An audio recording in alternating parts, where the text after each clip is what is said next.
আপনার স্ত্রীকে কষ্ট দিবেন না। তার দুনিয়া খুবই ছোট, সে আপনার মাঝে বাঁচে।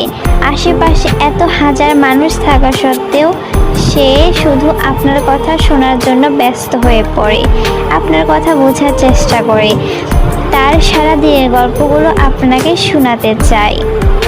কিন্তু আপনি যখন অবহেলা করবেন সে ভীষণ একা হয়ে পড়ে। একটু সময় বের করে হলেও স্ত্রীকে সময় দেন, সেও ভালো থাকবে, সংসার জীবনে আপনিও খুশি হবেন। আশা করি ভিডিওটা আপনাদের সবাইকে অনেক অনেক ভালো লাগবে।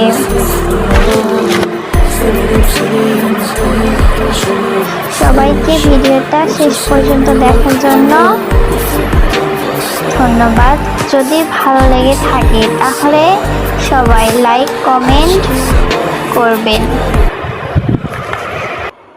সবাইকে শুভরাত্রি।